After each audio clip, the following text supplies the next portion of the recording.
Hey there, it's Carly, Prem and Damien here from Triibe. Tonight we want to talk about just something that you would have heard us speak to a lot, which is the kind of our passion and our desire to create cultures of intimacy and authenticity. And this is something that we're like constantly in the inquiry of and the living of, you know. And we all live together. I'm part-time, and so we're like always like looking to be in the fullest expression of, you know, that authentic way of being in our togetherness, you know. And intimacy, I like to define as it's like my ability to share my experience, essentially my thoughts, my feelings, what's going on for me.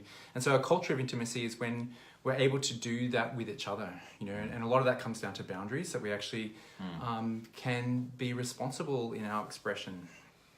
But I think the thing that we most want to speak to tonight is just like how good it feels, you know, to be cultivating that and practicing that. And I just want to hear some thoughts from you guys about that. Well, it's something that I've shared a couple of times now about how free I feel to live at home. Like I feel in this place, in this space that we've created, and kind of like the work that we've done with each other that allows, you know, kind of like allows us to be each other, you know, to be ourselves as we are, and knowing that like we have the capacities to kind of navigate conflict or ask for what we want and say no when we don't want it, and be able to like express about what we need in the space and how we need, like what we need, you know, to feel good, and to like show up also as myself, like that my own unique personality comes out more and more and more because it's really welcomed and it's seen and it's valued. And I feel the same way about my housemates, and there's the sense of freedom that like I have from that, of like, oh, like I get to be me. Like it's just relaxed. Like it's like a weight. It's like armor around my chest just disappears. You know, and I feel relaxed. There's a relaxation into me, a relaxation into my being. Beautiful. Something that I think about in this is probably because I'm just like die hard for practices, but I think about how like relationship can be practice, and you know that's not a new concept, but it's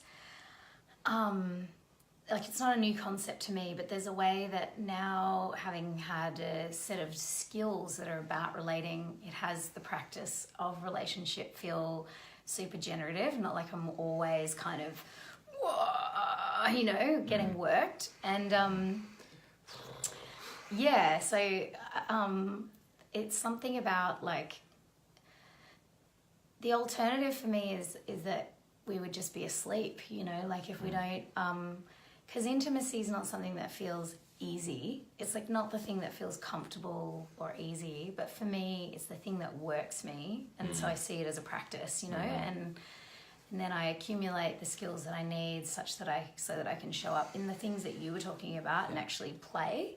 Yeah. And what I find then is that once I have that, well, now that I've got that, I can play a lot sort of harder, or I can play in like super fun experimental ways where we're creating the life that we want to live, and we like can be masterminds in it, because we're seeing ourselves as separate individuals, kind of whole. And when we don't have that experience, we're like, that's where the practice happens. You know, it's like, oh, okay, like I feel like there's something wrong with me, or I'm less than, or I'm jealous of what you're doing, or whatever. And it's like, oh, great, now I'm triggered, practice time, you know. And that, to me, it seems kind of almost like, how could we actually do life well in relationships without that sort of context? You know, how would we? Yeah. What I'm struck with there is there's like the practice piece, and then as we like get better and better at practice, we have more ease of like play and expressing who we are, expressing our desires. And you know, to me, intimacy means that we can actually be truthful in what we're wanting. And as we get good at that, it's actually easier to create that, you know, instead of like hiding what we're wanting and trying to get it by pretending to be a particular way, you know, so which is basically where we're blocked in the expression of our intimacy. Yeah. You know, so to be in that kind of practice together such that we get better and better at expressing like the fullness of who we are, you know, and the creative energy of that, and then we can do that together, then our ability, I think, to like just co-create in that play is like so good and inspiring to me. What's really what I think about a lot around this kind of play, and I like to call it high-level play, is that it's really inclusive. It welcomes. So it's welcoming of discomfort. It's welcoming of the places that don't feel quite right.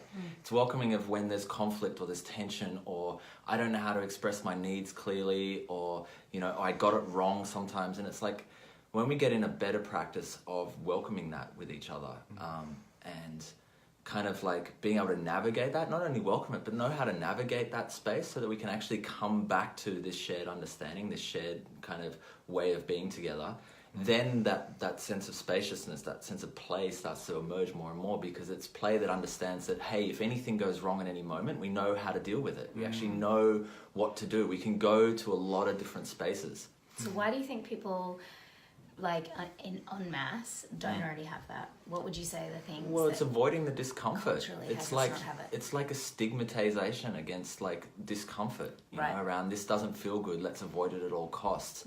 You know, which includes discomfort of vulnerability. Like vulnerability can be really uncomfortable. To say and express what I need, or to say a no, or, you know, like to say, hey, when you did that, I didn't really like that. Like it was hard for me. Or like, hey, you know, even little things like, hey, can you clean the dishes after you? To say that without resentment, you know, and to say that in a way that like allows, it's like, what is it? It's like, so it's without resentment. So I'm expressing, hey, can you clean up after you? And I don't have resentment in my system. And the other person then is able to receive that and just be able to like go, yeah, sure, I'm sorry, I didn't mean to do that. Or perhaps like, you know, choose some other response from there. But it's like these simple places. Kind of lost my train of thought. What you have me thinking of there is like, and even if something does get brought up, if something like that happens, like I might get hurt because I think that you, like, I don't know, like I'm a bad person because I didn't do the dishes, and actually I'm really tired, you know, and I just wanted to go to bed, and, you know, we could just like talk about it and realize, you know, whatever integration of each of our reality starts to look like. But it's like, it's not even talk about it. It's like, I don't know, I just have such a sense of trust that there's no big deals, you know. It's like, because I know that we could go into it. If that created discomfort, if I actually noticed that I felt resentment, or you noticed that felt resentment, we know that we have the capacity to kind of like work that out. To navigate that space, that disconnection between us allows the more freedom for the play to emerge. Totally. Yeah, and then in the trust that we can like figure those things out, then there's more safety essentially to take risks, right? Yeah. You know, and then it's easier for us to be in our intimacy and our vulnerability. It's easier to express our creative energy, the liveness, and how it kind of unfolds for us.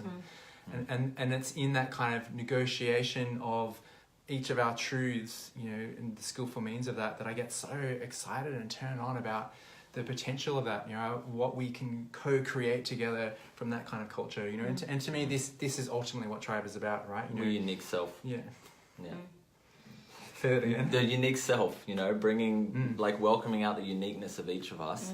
But that's where the practice piece, that's where the skill of actually going in and doing that starts to invite more and more and more of that uniqueness, more and more of that fullness of expression. And then the home place becomes a place of play. And like, there's a lot of space here to be myself, to do what I want to do, to not do what I don't want to do, to like show up and like we create something together. I have my own space, but there's just like a lot of space, a lot of space. Something that I'm thinking about, which one of you has said already, about, you know, we were talking about why don't we think that's already in culture? Like, why is this not already a part of our culture? This way of being and living and existing together. And it has me think about, well, I think the part of the reason is because let's say we engage relationally with each other at whatever level, whatever we create together, whatever kind of level of intimacy that's at, there's always going to be points where sensation arises, where we have difference, and through that difference, like, it has to happen. It has to happen when there's any intimacy. It has to happen. And so we hit this spot of where we're in difference with each other, and we notice there's difference about us, or what we're wanting is different, and then sensation arises, and then we either do or don't know how to navigate through that. But that doesn't just exist within the kind of realms of conflict. It also exists in the realms of like, you say, hey, I really want to create this thing, or I'm really inspired about this thing, and we're inspired about it too. But if we don't even know how to like navigate sensation, I may not tell you that I want to do it too because I'm scared of being rejected. You might not say it because you actually want to create that thing first, and you feel competitive and you don't even know how to like welcome someone into your vision with you. Who knows? But like, basically, I think what happens is because we don't actually know how to navigate difference with each other, such that we are in our self-expressed essence but self-authored within that, then we don't actually ever reach these higher order levels of being able to create and co-create and collaborate together and create this more beautiful world that we know is possible, because we keep falling down. Like we keep falling down when the sensation gets a little bit high. And if we're going to like change the world and the way that we relate, we've got to be able to hold sensation. We've got to be able to navigate through difference. Totally. You know? Yes. Yeah. Yes, massively. Yeah. And then anything's possible. Yeah. Really? Yeah, totally. Anything's possible. Yeah.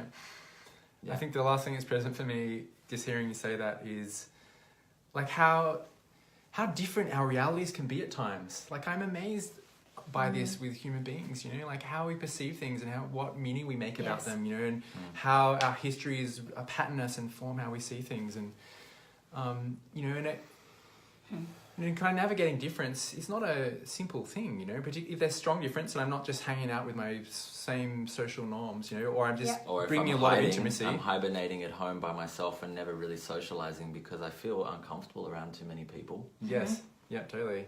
But like you said, like just bringing more intimacy will confront us more with our difference, because we all are like ultimately unique, right? So as we like bring more of the truth of who we are, we'll inevitably encounter more difference. Yes. You know, and then it's inevitable. It's going to work us. It's going to show things up about us, and so the capacity to like stay with the sensation and stay in the inquiry of like, I don't understand you, but I want to, and let's just make kind of object of it. Understand like what's going on here. That's right, and like just be in the kind of the mess of it, you know, like because sometimes it is messy and. But it's like super messy. But it's so it's for sure. Like, it gets easier and easier and easier to deal with the mess. It gets easier and easier, and also just like you were saying, I just have more and more trust in the mess. You know, totally. You know, because the more I stay in it and let it work me, and new kind of levels of understanding and openness and co-creation arises.